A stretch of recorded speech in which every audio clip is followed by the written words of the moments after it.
बिस्मिल्लाहिर्रहमानिर्रहीम। Welcome to stars academy Lahore Ghulam Qadir campus और मैं हूं आप लोगों की फिजिक्स टीचर। हम लोगों ने फिजिक्स 9 फिजिक्स का chapter number 1 physical quantities and measurement start किया हुआ था और इन आवर प्रीवियस लेक्चर हम लोगों ने साइंटिफिक नोटेशन के बारे में पढ़ा था। टॉपिक हम लोगों ने छोटा सा डिस्कस किया था। अगर आप इससे प्रीवियस हमारे लेक्चर पे जाएं तो आप लोगों को साइंटिफिक नोटेशन के बारे में पता लगेगा कि साइंटिफिक नोटेशन की डेफिनेशन क्या है और उसको हम किसी भी डिजिट्स को, फिगर को हम किस तरीके से क्वांटिटी को हम एक्सप्रेस कर सकते हैं in the form of scientific notation. Okay बेटा, 9th के लिए डेफिनेशन जरूरी होती है। आपको शॉर्ट क्वेश्चन आ सकता है 2 नंबर का जिसमें आपको एक डेफिनेशन देनी है, साथ में एक एग्जाम्पल देनी है। बट अगर हम प्रैक्टिकल फॉर्म में बात करें तो we must have a knowledge on a numerical based scientific notation के साइंटिफिक नोटेशन की न्यूमेरिकल की दुनिया में क्या अहमियत है, या फिर हमने किसी भी फिगर्स को जो बहुत बड़ी क्वांटिटी हो, डिजिट्स हो, हमने उनको कैसे साइंटिफिकली एक्सप्रेस करना है। इन आवर प्रीवियस लेक्चर थोड़ा सा मैं आपको बताऊंगी कि हम लोगों ने साइंटिफिक नोटेशन की ज़रूरत क्यों पेश आई थी। कुछ हमारे पास फिगर्स या डिजिट्स या क्वांटिटीज़ बहुत बड़ी होती थी, क्वांटिटीज़ की न्यूमेरिकल वैल्यू, कुछ की बहुत छोटी होती थी। तो हम लोगों ने, साइंटिस्ट ने हमारे लिए एक मेथड इंट्रोड्यूस करवाया जिसका नाम था साइंटिफिक नोटेशन, और जिसमें हम उन क्वांटिटीज़ को, उन डिजिट्स को बहुत इजीली एक इजी और सिंपल फॉर्म में एक्सप्रेस कर सकते हैं। अब क्योंकि हमारे 9th के स्टूडेंट डेफिनेटली उनका एक स्मॉल, ये छोटा माइंडसेट है, अभी वो बिल्कुल बिगिनर लेवल है, तो उनके लिए चीज़ों को जितना हम सिंपल कर लें उतना ही बेहतर है। तो आज हम लोग स्टार्ट करते हैं न्यूमेरिकल, और एक क्विक क्विज है साइंटिफिक नोटेशन का। मेरी कोशिश यही होती है कि हर टॉपिक में से शॉर्ट क्वेश्चंस जो हैं मैं उनको सेपरेट आउट कर लूँ, और चैप्टर के बाद भी जितने एक चैप्टर में से पॉसिबल शॉर्ट क्वेश्चन बन सकते हैं उनको भी मैं आप लोगों के लिए निकाल लूँ, एंड देन हम देखेंगे हमारी कितनी प्रिपरेशन हुई है। ओके, साइंटिफिक नोटेशन के न्यूमेरिकल्स पे आ जाते हैं जी। हमारे पास कोई क्विज है जिसका मैं सोल्यूशन आप लोगों के सामने इंट्रोड्यूस करने लगी हूँ। तो सोल्यूशन पे आ जाते हैं। सबसे पहले ए वाला पार्ट ए में आपको क्या बताया गया जी? 1 2 3 4 5 6 7 8 9 जीरोस हैं। 1 2 3 4 5 6 7 8 9 मीटर पर सेकेंड इज द यूनिट। ये यूनिट है, इससे कंफ्यूज नहीं होना। ये स्पीड एंड वेलोसिटी के यूनिट के तौर पे इस्तेमाल होता है। अब अगेन क्योंकि 9th के हमारे स्टूडेंट्स अभी ये चैप्टर नंबर आप 2 में जाएंगे, आप उसमें ये यूनिट, स्पीड, वेलोसिटी वगैरह पढ़ेंगे, तो आपको भी कंफ्यूज होने की जरूरत नहीं है। इसको फिलहाल भूलना है तो भूल जाओ, ये यूनिट समझ लो के साथ है ही नहीं, हमने बस लिखते जाना है इसको। इसकी फिलहाल आप लोगों के लिए इंपॉर्टेंट नहीं है या भी नहीं समझ आती, तो इससे परेशान नहीं होना। अब हम आ जाते हैं अपने क्वेश्चन पे। क्वेश्चन में हमारे पास एक बहुत बड़ी सी क्वांटिटी लिखी हुई है 3 0 0 0 0 0 0 0 और वो जीरो चलते जा रहे हैं, 9 जीरोस है। हम कहते हैं जी ऐसे लिखा हुआ हमें अच्छा नहीं लगता। 3 0 0 0 0 3 4 5 6 7 8 9 मीटर पर सेकेंड अगेन यूनिट।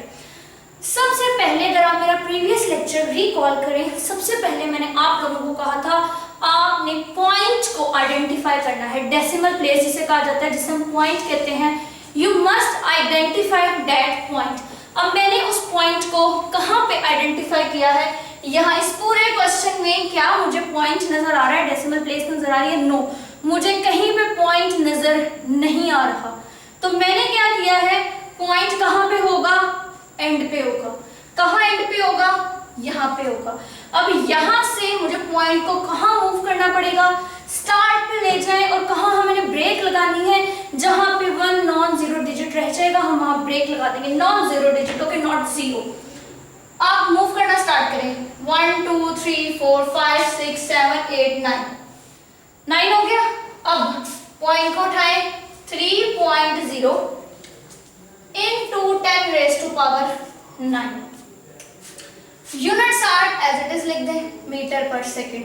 आंसर सिर्फ और सिर्फ 2 स्टेप्स में आपका क्वेश्चन सॉल्व हो जाएगा, लेकिन वो 2 स्टेप्स आप लोगों के लिए बहुत जरूरी है।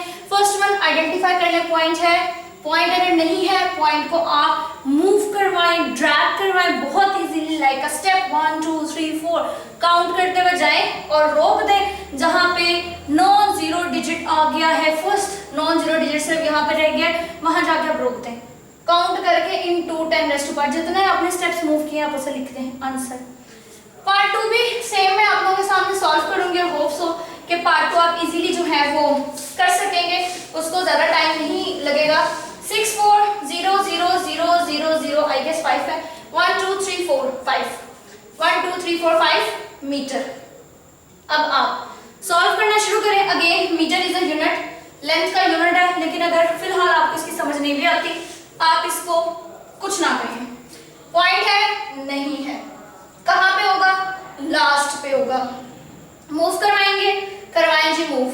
यहां पे पॉइंट है 1 2 3 4 5 6 6.4 into 10 raise to power 6 metre as it is, क्योंकि ये इसका यूनिट है और ये आप लोगों के पास आ गया answer. Easy way to solve your numerical problems relevant to scientific notation. अभी मैं प्रीफिक्सेस पे नहीं जा रही हूँ कि इसके हम आंसर को प्रीफिक्स में कैसे कन्वर्ट कर सकते हैं, प्रीफिक्स क्या होती हैं, कैसे आपने इंट्रोड्यूस करवाना है, अभी मैं उसके बारे में आप लोगों से बात नहीं कर रही। अब जी आते हैं हम सी पॉइंट पे। सी पॉइंट को आज मैंने डिस्कस भी करना था, तो अच्छा हुआ क्वेश्चन ही आ गया। 1 2 3 4 5 6 7 8 0.00004567816 ग्राम। ये जो जी है ग्राम है ये, और अगेन ये यूनिट है, इसको आपने कुछ नहीं कहना, इसको आपने एज इट इज रहने देना। अब जाते हैं हम दोबारा से साइंटिफिक नोटेशन में पॉइंट्स की तरफ। क्या इसमें पॉइंट है? यस, इसमें मुझे पॉइंट सबसे पहले नजर आ गया। स्टार्ट में ही मेरी सबसे पहली नजर यहाँ पड़ी है कि यहाँ पे पॉइंट है। अब हम क्या करेंगे, अगर हमारे पास पॉइंट तो है, अब हम किस तरीके से मूव करवाएंगे। जब पॉइंट है तो पॉइंट को मूव करवाएं। अब आप इधर नहीं आ सकते क्योंकि इधर तो कुछ भी नहीं है, ये तो जीरो है, पॉइंट स्टार्ट में आ गया। आप इसको शिफ्ट करवाना शुरू करें, और कहां तक शिफ्ट करवाएं, जब तक नॉन जीरो डिजिट नहीं आ जाता। जहां नॉन जीरो डिजिट आएगा आप स्टॉप कर दें। कैसे, चलिए जी स्टार्ट करके देखते हैं। सॉल्व करने से ही हमें पता चलेगा। 0.000000000 4 and 4 16 पॉइंट है, मूव करवाएं। 1 2 3 4 5 6 7 8 और 9। फर्स्ट नॉन जीरो डिजिट के बाद आपने पॉइंट को शिफ्ट कर देना है। कैसे लिखेंगे? 1.1 2 3 4 5 6 7 8 9 1.6 into 10 raised to power -9 gram as it is. किस चीज का फर्क पड़ा है? पहली चीज का, पॉइंट यहाँ पे स्टार्ट में ही था, हमने उसे मूव करवाया है, ड्रैग करके ले गए हैं फर्स्ट नॉन जीरो डिजिट के बाद, before first non zero digit. और पावर माइनस में क्यों आई है?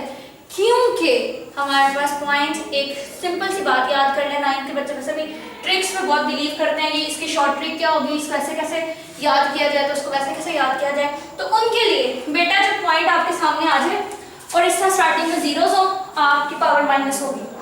जब पॉइंट्स आपके जीरोस बाद में है, पॉइंट नहीं है, तो पावर आपके पास क्या होगी? प्लस में होगी। अब बहुत सारी इस तरह की बातें हैं जिसमें लाइक हम टर्मिनेशन कैसे करते हैं, हम नंबर्स को सिंप्लीफाई कैसे करते हैं, टर्म ड्रॉप डाउन कैसे करते हैं, ये सारी बातें इंशाल्लाह आहिस्ता आहिस्ता सीखेंगे। अभी सिर्फ और सिर्फ सिंपली दो चीजें डिस्कस की हैं। पॉइंट नहीं है, आपने सॉल्व कैसे करना है, पॉइंट इंट्रोड्यूस कैसे करवाना है, अगर पॉइंट एग्जिस्ट कर रहा है तो पॉइंट को मूव करवा के साइंटिफिक फॉर्म में कैसे लिखना है। ये आंसर है साइंटिफिक फॉर्म का। साइंटिफिक नोटेशन में आपने लिख दिया है किसको? इस सवाल को। ये सवाल अब साइंटिफिक नोटेशन में लिखा जा चुका है। एक और सवाल डी, लास्ट क्वेश्चन, इसमें 1 2 3 4 0.0000548 सेकंड। अगेन सेकंड क्या है? यूनिट है, तो सेकंड को आपने कुछ नहीं कहना, इस बेचारे को छोड़ दें। मूव करवाएं जी। पॉइंट नजर आ रहा है? यस, मुझे पॉइंट नजर आ रहा है। स्टार्टिंग में पॉइंट है, देन जीरोस है, पावर नेगेटिव आएगी। पॉइंट हमें लगाने की जरूरत नहीं, पॉइंट ऑलरेडी है। हमने इसे साइंटिफिक नोटेशन में कैसे लिखना है? We just move that point कि एक नॉन जीरो डिजिट सिर्फ और सिर्फ पॉइंट से पहले होगा। 1 2 3 4 5 8 भी था। 5.48 into 10 raised to power -5, 1 2 3 4 5। Second answer minus में आएगा, इधर आंसर प्लस में आए थे। क्यों आए थे? हमने प्रैक्टिकली 1 से 2 एग्जाम्पल्स, यही 2 कैटेगरीज हैं साइंटिफिक नोटेशन में, 2 नंबर का शॉर्ट क्वेश्चन इसमें से जरूर आएगा। और अगर डेफिनेशन आती है तो मैंने लास्ट वाले चैप्टर इसमें लेक्चर में आप लोगों को डेफिनेशन भी करवा दी थी। इसके बाद मेरी कोशिश ये होगी कि हम इंशाल्लाह इन और नेक्स्ट लेक्चर कल हम प्रीफिक्सेस के बारे में पढ़ें और प्रीफिक्सेस को इसमें इंट्रोड्यूस कैसे करवाया जाएगा, प्रीफिक्सेस क्या होती हैं और साइंटिफिक नोटेशन को सिंप्लीफाई कैसे किया जा सकता है, उसके बारे में अब हम बात करें इंशाल्लाह इन और न्यू लेक्चर। इससे पहले अगर कोई आप लोगों को परेशानी होती है या मसला होता है या कुछ समझ नहीं आता तो ज़रूर मुझे कमेंट सेक्शन में बताएं और इंशाल्लाह आप लोगों के क्वेश्चन जो हैं उनको ज़रूर एंटरटेन किया जाएगा। Thank you so much. अल्लाह हाफ़िज़।